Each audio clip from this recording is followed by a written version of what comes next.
Selamat pagi, saudara-saudara. Selamat pagi, Bu. Selamat pagi, Bu. Selamat pagi, Bu. Kita akan kembali melanjutkan perkuliahan minggu lalu. Dan hari ini sayang sekali teman kita tidak bisa hadir secara offline, jadi dia tetap mengikuti secara online ya, si Danta. Dan kita akan membahas mengenai undang-undang kesehatan, mengapa itu diatur di luar KUHP, dan khususnya pada upaya kesehatan reproduksi di bagian pelarangan aborsi. Oke, menurut pendapat kalian, kenapa sih undang-undang kesehatan itu diatur di luar KUHP? Silakan. Saya, Bu. Menurut pendapat saya, sesuai dengan yang tercantum dalam pasal 103 KUHP, yaitu yang pada intinya memungkinkan bahwa diaturnya ketentuan pidana yang diatur di luar KUHP. Siapa lagi? Saya, Bu. Ya, silakan. Tapi kalau menurut pendapat saya, sesuai dengan pasal 1 sampai 85 KUHP buku pertama, bahwa memungkinkan adanya aturan pidana umum bagi perbuatan yang ditentukan di luar KUHP, Bu. Ya.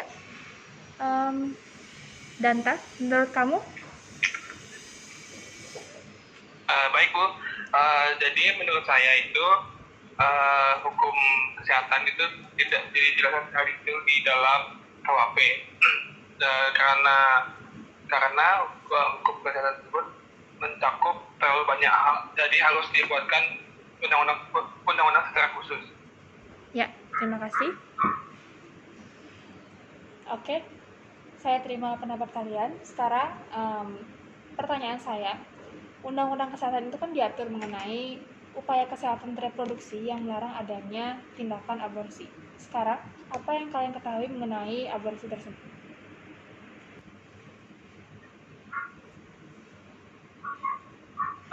Yang saya ketahui tentang aborsi itu adalah pengeluaran janin yang berumur kurang dari 24 minggu yang dikeluarkan secara prematur sehingga dapat menyebabkan kematian pada janin itu sendiri. Baik. Sekarang siapa yang ingin menjawab lagi? Saya, Bu. Ya. Menurut saya, aborsi ini tidak diperbolehkan bagi siapapun.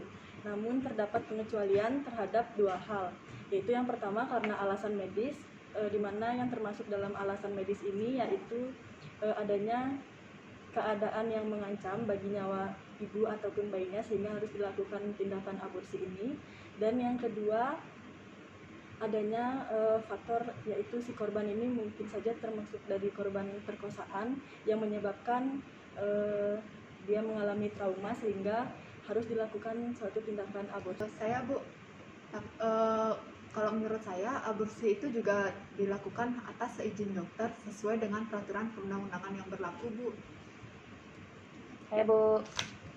Kalau menurut saya, aborsi itu harus dilakukan di rumah sakit atau klinik khusus untuk aborsi, Bu, dan harus dilakukan oleh tenaga kesehatan yang berlisensi agar tindakan aborsi itu dilakukan tetap aman dan terjaga gitu, Bu. Oke, sekarang saya akan memberikan contoh kasus kepada kalian. Silakan kalian baca dan diskusikan ya.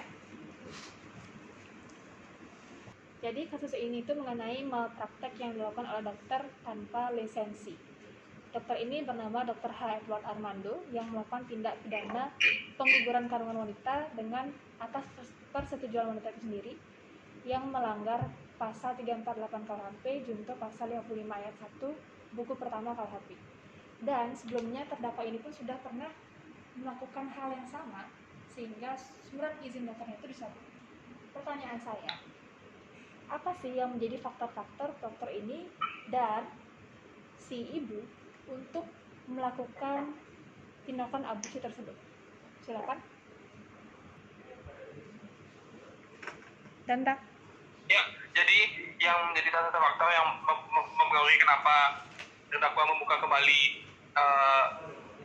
prakteknya mungkin karena dari faktor ekonomi yang kemungkinan besar bahwa terdakwa memiliki pendapatan yang di bawah rata-rata sehingga tidak mampu mencukupi kebutuhan sehari-hari sehingga memaksanya untuk membuka kembali prakteknya yang ilegal dan tanpa izin.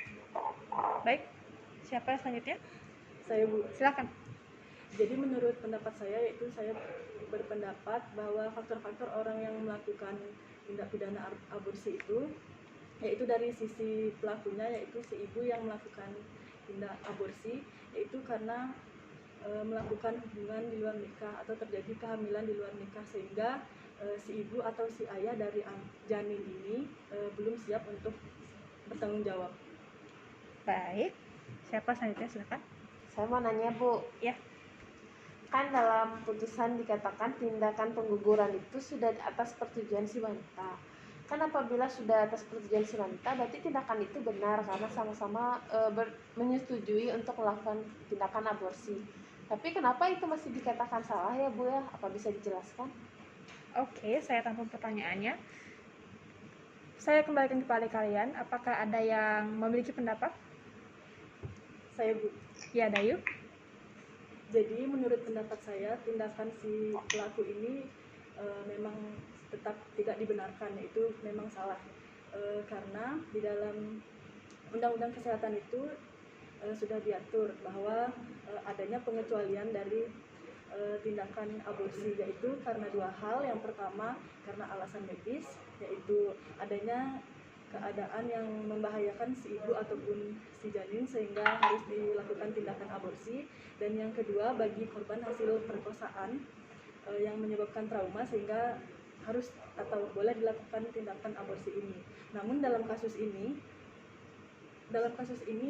tidak termasuk ke dalam dua hal itu, sehingga dapat dinyatakan bahwa si pelakunya memang tetap salah.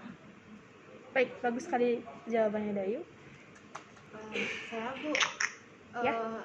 Tapi pada kasus ini, jaksa penuntut umum itu mengajukan tuntutan dengan dakwaan yang pada intinya perbuatan dari terdakwa itu melanggar pasal 348 Junto 55 ayat 1 KUHP buku pertama, atau melanggar pasal 194 Undang-Undang Nomor 39 Tahun 2009 tentang Kesehatan Junto pasal 22 ayat 1 buku ke-1 KUHP, dan dituntut dengan hukuman penjara selama 6 tahun, Bu, si terdakwa itu. Oke, terima kasih pendapat dari kalian semuanya. Saya sangat menghargai itu. Dan sekarang akan saya berikan kesimpulan dari kasus ini. Dalam kasus ini itu sudah terbukti pada amar putusan bahwa terdakwa melanggar pada pasal 348 junto pasal 55 ayat 1 KUHP, yakni terbukti melakukan tindak pidana aborsi atas persetujuan wanita dan diberi sanksi penjara selama 3 tahun. Secara administratif pun Dr.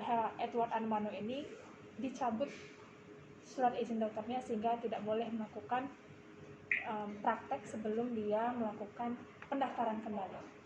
Sekian dari kelas hari ini. Terima kasih. Sampai jumpa. Terima kasih.